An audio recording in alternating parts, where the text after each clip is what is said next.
नमस्कार दोस्तों। आज मुलाकात करते हैं डॉक्टर एस बी पराशर जी से, जो लक्ष्मी आश्रम कौसानी में एक चिकित्सक के रूप में अपनी सेवाएं दे रहे हैं। धन्यवाद कि आप हमारे कार्यक्रम में सम्मिलित हैं। आपको भी धन्यवाद। और हम यहाँ पे आज चर्चा करने वाले हैं स्वास्थ्य के बारे में, क्योंकि इस दौर में स्वस्थ रहना ही एक सबसे बड़ी चुनौती है। जिसके पास स्वास्थ्य है, स्वास्थ्य ही सबसे बड़ा धन है। हेल्थ इज वेल्थ, वही सेविंग है, वही सब कुछ है। तो इस बारे में हम इनसे चर्चा करेंगे और इनके रिसर्च जो पिछले कई वर्षों से इन्होंने रिसर्च की हुई है, जिसमें कि ये दवा मुक्त चिकित्सा, जिसमें किसी तरीके की किसी भी मेडिकेशन के अलावा किस तरह से व्यक्ति को बीमार ही न होने दिया जाए और उसे आजीवन स्वस्थ रहे, वो इस पर लगातार रिसर्च कर रहे हैं और इनके परिणाम अब हम आपके सामने व्यक्त करते हैं। डॉक्टर साहब, आप हमें ये बताइए कि आपने रिसर्च कैसे की और इसमें आपने किन किन चीज़ों को रखा प्रमुखता से, और इस रिसर्च के क्या परिणाम आपके निकले? देखिए, पिछले 1990 से मैं इस पर कार्य कर रहा हूँ। 90 के दशक से? हाँ, 90 के दशक से जी।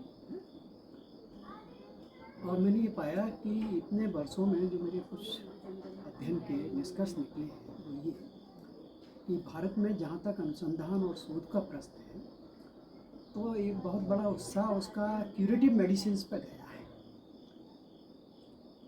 और दूसरा जो हिस्सा है उसका वो है आपके प्रिवेंटिव मेडिसिन, और तीसरा एस्पेक्ट है उस प्रोसेस का सोशल मेडिसिन। तो हमने देखा कि धीरे धीरे करके हमारी सरकारों ने और जो प्राइवेट सेक्टर के दिग्गज हैं वैज्ञानिक जो चिकित्सीय क्षेत्र के अंदर जो है कार्य कर रहे हैं, वे लगातार क्यूरेटिव मेडिसिन पर रिसर्च करते रहे। क्यूरेटिव मेडिसिन जो बहुत हद तक उपचार कम करती हैं, बल्कि एक तरह का ये कहेंगे कि बीमारियों की कई रोग हमें एक रोग को ठीक करने के उसमें देती है। और आज के दौर में जिसमें कि हेल्थ सबसे महंगा जी हाँ कारोबार है, जी बिल्कुल, तो हम इस नतीजे पहुँचे कि जब तक हम इन तीन को, क्यूरेटिव मेडिसिन को, सोशल मेडिसिन को, प्रिवेंटिव मेडिसिन को कंबाइन नहीं करेंगे और अधिकतर दबाव हमारा सोशल मेडिसिन पे नहीं होगा, प्रिवेंटिव मेडिसिन पे नहीं होगा, तो हम इंटीग्रली व्यक्ति को मानसिक रूप से और दैहिक रूप से और आत्मिक रूप से स्वस्थ नहीं रख पाएंगे। इस दृष्टिकोण से मैंने उसका अध्ययन जी शुरू किया जी और ये पाया कि तथाकथित जो इम्यूनिटी लो है, और आजकल बाजार भरा हुआ है, हर चीज़ में इम्यूनिटी का गाना गाया जा रहा है। जी हाँ, इवन रोटी भी इम्यूनिटी बूस्टर हो गई। हाँ हाँ बिल्कुल। तो अचार भी इम्यूनिटी बूस्टर आ गया, तो शहद भी आ गया। तो ये इम्यूनिटी है क्या हमारी आफ्टर ऑल? सही बात। तो इम्यूनिटी ये कहती है कि अगर आपका स्वस्थ मन है और आपके और पर्यावरण के बीच में एक समरसता है, एक समग्रता है, हार्मनी है, जी हाँ, तो आपकी इम्यूनिटी उतनी है जितनी कि उसे होना चाहिए प्राकृतिक रूप से। वह किसी प्रकार के रासायनिक पदार्थ को देह के अंदर डालने से इम्यूनिटी नहीं बढ़ती, बल्कि ये पाया गया कि अगर आप एंटीबायोटिक्स इस्तेमाल करते हैं तो आपकी इम्यूनिटी गिरती है, जी हाँ, बढ़ती नहीं है। जी और हम ये भी जानते हैं कि एक मनुष्य की आयु अगर एवरेज भी आप 60 साल लगा लें, तो उतने ही काल के अंदर वायरस की, बैक्टीरिया की, पैरासाइट्स की या किसी भी माइक्रोब की कम से कम 1 लाख जनरेशन से ऊपर बदल जाती है। जी हाँ, माने क्षण प्रतिक्षण उसकी बदलती है। बिल्कुल। और जैसे ही आप उसके प्राकृतिक स्वभाव के साथ छेड़खानी करते हैं, तो जो एक नियम है सर्वाइवल ऑफ द फिटेस्ट, वो उस पर भी लागू होता है, और वो अपने आप को जिंदा रखने के लिए बहुरूपीय की तरह नई म्यूटेंट, नया म्यूटेंट लेके आता है। बिल्कुल। और तब तक आप उस म्यूटेंट से बचने के लिए नई रिसर्च करके कुछ निकालते हैं, वैसे ही वो फिर अपना रूप बदल लेता है, क्योंकि इसका म्यूटेशन मनुष्य के म्यूटेशन के मुकाबले में बहुत फास्ट होता है। आप अनइमेजिनेटिव मानिए, आप कल्पना नहीं कर सकते। तो ये सर्वाइवल ऑफ द फिटेस्ट दोनों पे ही लागू होता है, ह्यूमंस पे भी, सब लिव बींग्स पे भी, और साथ ही साथ माइक्रोबियल लाइफ पे भी उतना का उतना ही लागू होता है। जी, तो अगर अपन सोशल मेडिसिन पर ज़्यादा दबाव दें, यहाँ सोशल मेडिसिन से मेरा मतलब क्या है जी हाँ, कि सोशल मेडिसिन माने क्या? जी मैं वही सोच रहा था। तो सोशल मेडिसिन का मतलब है right approach to life. Lifestyle। Yes, आपकी जीवन के प्रति अप्रोच क्या है? क्या आप मृत्यु को एक अप्राकृतिक घटना मानते हैं या मृत्यु को एक प्राकृतिक घटना मानते हैं? जैसे किसी खास मौसम के अंदर कुछ पत्ते झड़ जाते हैं, कुछ नए पत्ते आ जाते हैं। इट्स ए नेचुरल फिनोमिना, बिल्कुल स्वाभाविक है। ठीक इसी तरह अगर जीवन को आप लेते हैं तो आपकी इम्यूनिटी कम नहीं होगी। लेकिन मृत्यु का भय कि हम मरते तो एक ही बार हैं, जी जी, लेकिन मृत्यु बहुत से हम क्षण प्रति क्षण मरते जाते हैं, और इससे हमारी इम्यूनिटी लगातार कम होती लो होती चली जाती है। तो पहला ये कि आपका क्या वैज्ञानिक दृष्टिकोण है जीवन के प्रति। क्या आप अपने आप को प्रकृति का एक अंश मानते हैं और ये मानते हैं कि आपका स्वास्थ्य प्रकृति और समाज के स्वास्थ्य के साथ जुड़ा हुआ है? तो स्वास्थ्य होने के लिए एक स्वस्थ पर्यावरण चाहिए। जी वो पर्यावरण हमारी प्रकृति है, जल, जंगल, जमीन, जी और हाँ। साथ ही साथ एक और जोड़ता हूँ मैं, वो है जमीर।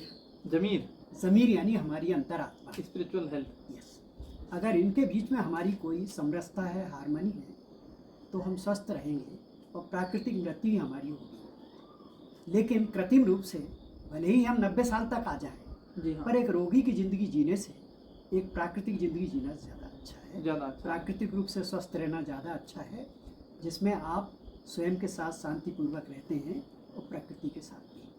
तो इस अप्रोच के साथ मैंने अपना वर्क शुरू किया। अब हम ये जानना चाहते हैं कि अब सभी लोग आपकी इस अप्रोच से अपने दैनिक जीवन में क्या बदलाव लाएं, क्या वो ऐसा करें, क्योंकि बहुत सारे लोग तो हमसे नहीं मिल पाएंगे, बहुत से दूर से देख रहे हैं। हम क्या करें कि जो हम प्रकृति के बहुत करीब रहें या सामंजस्य बैठाएं और लंबे समय तक स्वस्थ जीवन व्यतीत करें? बिल्कुल आपने सही कहा। अब यहाँ पहले हम इसका एक पक्ष लेते हैं, वो है आपका social medicine. Social medicine. Social medicine, आप जानते हैं कि समस्त चराचर जगत में एक विनिमय होता है, एक्सचेंज होता है, एक्सचेंज। जिसे आप विज्ञान की भाषा में मेटाबॉलिज्म बोलते हैं। जी हाँ। ये मेटाबॉलिज्म जड़ में भी है और चेतन में भी है। जी। अगर हम दो पक्ष अलग अलग कर दें, जड़ अलग कर दें और चेतन अलग कर दें, माने हम पूरी तरह से एक एब्सोल्यूट आध्यात्मवाद की तरफ चले जाएं, जिसका जड़ से कोई संबंध ही नहीं है, दूसरा प्रकृति से कोई संबंध ही नहीं है। आध्यात्म माने पराप्रकृति, पराप्रकृति। बिल्कुल। एक ये कि हम पूरी तरह प्रकृतिवादी हो जाएं, नेचुरलिस्ट हो जाएं, तो दोनों ही एक्सट्रीम पर जाकर के हमारी इम्यूनिटी गिरती है। एक में हम उपभोक्ता होकर रह जाते हैं और दूसरे में हम संसार से ही कट जाते हैं, यानी स्वयं के प्रति विजातीय व्यवहार करना। तो पहली चीज़ ये कहा गया है कि जब आप स्वयं से प्रेम करते हैं तो आप समस्त जगत से प्रेम करते हैं, जड़ और चेतन से ही प्रेम करते हैं, क्योंकि आप अपने आप से प्रेम करते हैं। जी बिल्कुल। और आपके प्रेम में पूरा विश्व समाहित हो जाता है अगर आप प्रेम करते हैं तो पहला तो ये है कि क्या आप प्रकृति से भी प्रेम करते हैं? आप भी प्रकृति का अंश है, तो आप अपने से प्रेम करेंगे तो आप प्रकृति से ही प्रेम करेंगे। आप फिर स्वयंभू नहीं हो जाएंगे, बल्कि प्रकृति के गोद के एक शिशु हो जाएंगे कि उसकी माँ का अध्ययन करेंगे आप। तो विज्ञान का मतलब मेरे लिए क्या हुआ? प्रकृति का अध्ययन और प्रकृति के अनुरूप जीवन को बना लेना। यानी आपको शुद्ध वायु के लिए प्रयास करना पड़ेगा। जी। वो किसी ऑक्सीजन के टेंट से काम नहीं चलने वाला है, ना किसी क्षेत्र विशेष में रहने से आपका काम चलने वाला है, क्योंकि वायु एक है, व्योम एक है, बिल्कुल। जंगल एक है। अमेज़न के जंगलों में भी आग लगेगी तो हिमालय के ग्लेशियर भी प्रभावित होंगे। बिल्कुल। अगर अरब सागर, हिंद महासागर या प्रशांत की पानी गर्म होगा तो खतरा कलकत्ता को भी हो जाएगा, उसको भी हो जाएगा। तो सवाल इस बात का आया कि पूरे विश्व जब एक है, सिर्फ मनुष्य जाति ऐसी है जो अपने अपने क्षेत्र के लिए लड़ती रहती है, तो उन क्षेत्रताओं से मुक्ति। जब आप विश्व मानव हो जाते हैं तो सारी मानव जाति का दुख दर्द आपका दुख दर्द हो जाता है। तब भारत माँ नहीं रह जाती, बल्कि वो धरती माँ हो जाती है। और जब धरती माँ हो जाती है तो उसकी गोद का एक कण भी जिसका क्षरण होता है, चाहे वो जंगल हो, चाहे ज़मीन हो, चाहे जल हो, चाहे वायु हो, तो आपको उतना ही दर्द होता है जितना अपने सगे भाई के बिछड़ने का होता है या उसकी तकलीफ से होता है। तो ये है इसका एक सामाजिक पक्ष, व्यापक दृष्टिकोण। ये इसका एक व्यापक दृष्टिकोण है। तो मेरा ये मानना है कि आध्यात्म और भौतिक ये सिर्फ जो है मानवीय अवधारणाएं हैं और दोनों ही दो ध्रुवों की तरह एक दूसरे से जुड़े हुए हैं, एक दूसरे में ताक झांक करते हैं, एक दूसरे में रूपांतरित होते हैं, एक दूसरे को स्वस्थ रखते हैं और एक दूसरे को बीमार भी कर देते हैं। जी। अब एक आम आदमी है, जैसे हम आम आदमी हैं, आम आदमी कई बार क्या है कि वो अध्यात्म की गहरी बातों को नहीं समझ पाता है, या वो या कहें कि हम डॉक्टर्स की लैंग्वेज को भी नहीं समझ पाता है। उसके लिए उसकी दिनचर्या अगर वो प्रारंभ करे सुबह से लेकर शाम रात क्या? तक, वो उसके 24 घंटे के चक्र में वो ऐसा क्या करे जिससे कि जीवन में वक्र ना आए कभी। देखिए, वक्र और चक्र दोनों से ही मिला के जीवन चलता है, ये अलग अलग नहीं है जी कि वो एब्सोल्यूट वक्रता हो या एब्सोल्यूट चक्रीयता हो। जी।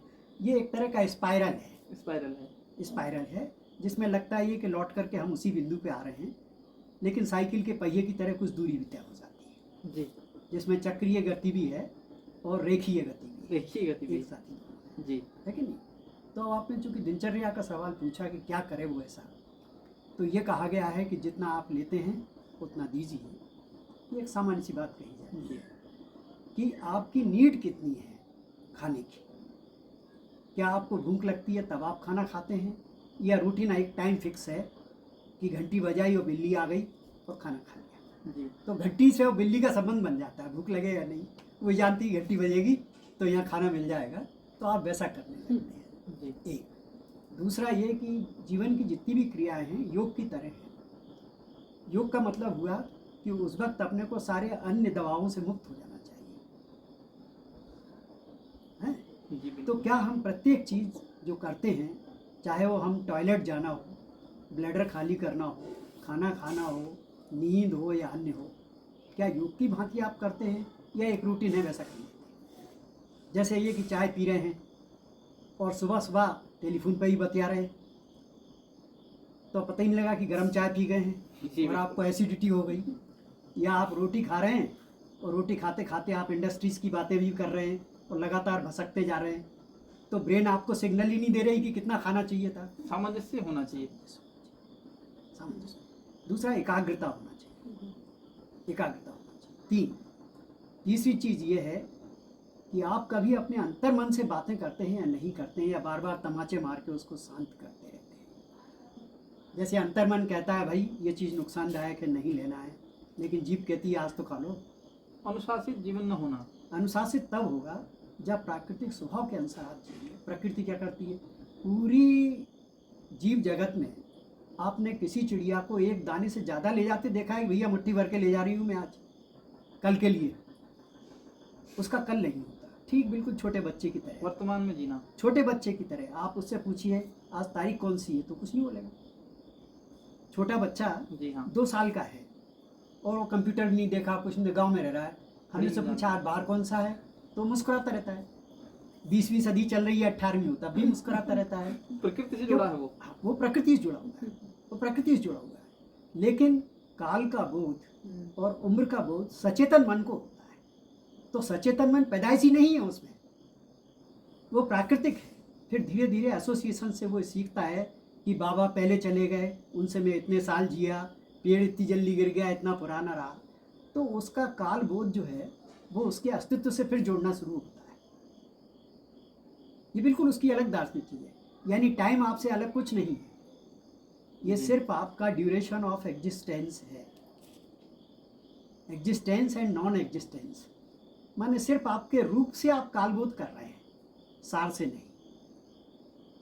सही बात वो है। एक प्रक्रिया है उसमें जाकर के। तो दूसरी चीज़ ये कि क्या आप मन अंतर मन का अध्ययन करते हैं, आपको किस तरह के स्वप्न आते हैं।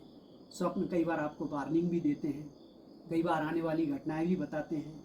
हम मानसिक स्वास्थ्य की तरफ जा पड़ रहे यस डेफिनेटली हम उधर की तरफ जा रहे हैं, क्योंकि मानसिक स्वास्थ्य और दैहिक स्वास्थ्य दोनों एक ही हैं। एक ही ये उस प्रक्रिया के 2 पहलू हैं, बिल्कुल। इससे अलग नहीं है। आप पूर्ण मानसिक स्वास्थ्य की बात करेंगे तो भी डिस्टॉर्टेड रियलिटी रहेगी, और पूर्ण दैहिक स्वास्थ्य की बात करेंगे तो अभी ट्रीटमेंट नहीं होगा। तो एक नई ब्रांच हमने ईजाद की, साइकोसोमेटिक मेडिसिन, कि अगर आप ऑफिस में हैं सपोज करिए, और आपके बॉस ने आपको उस दिन झाड़ दिया, कह दिया आपसे, आप टाइम पे नहीं आए, आपने ये काम नहीं किया, और आप घर आए, आपकी पत्नी ने आपको खाना दिया और उसमें थोड़ा नमक कम था, जी। तो आपने क्या किया, उठा के उसको फेंक दिया थाली को। अरे बोले जरा सा तो नमक कम था इसमें, थाली को फेंक दी। अब वो गरीब नहीं जानती कि इसके पीछे कारण आपके इरिटेशन का क्या है, क्या है, मूल क्या है इसका? भूल क्या है। ये इसकी चेन रिएक्शन है। या आप उस दिन खा गए तो ज़्यादा ही खा गए, गुस्से में दूसरी चीज़ हो गई, या आपको भूख ही नहीं लगी, मतलब कहीं से अगर हम असंतुलित होंगे उसके दुष्परिणाम दूसरी जगह से निकलेंगे। दूसरी जगह हाँ, है। तो ये मेटाबॉलिज्म प्रकृति के बीच में और जीव के बीच में समरस होना चाहिए, एक दूसरे के विरोधी नहीं होना चाहिए। पूरी देह की संरचना ऐसी है कि इसमें कोई परजीवी नहीं होता। कोशिका उतना लेती है जितना वो देती भी है, और सिलेक्टिव लेती है, ये नहीं कि सब ले लेती है। हाँ बिल्कुल। लेकिन मनुष्य सिलेक्टिव नहीं लेता। उसकी परिभाषा क्या की गई है कि ये बिना प्यास के पानी पीता है और बिना भूख के खाता है। Drinking without thirst, eating without hunger. क्यों? क्योंकि ये सचेतन मन से उन कार्यों को एक आदत पड़ गई है। वो इसे बोलता है कंडीशनड हो गया हूँ मैं। तो अंत में हमारे दर्शकों को आपका क्या संदेश है, ये युवाओं को क्या संदेश है, और क्या संदेश आपका है मूल बात?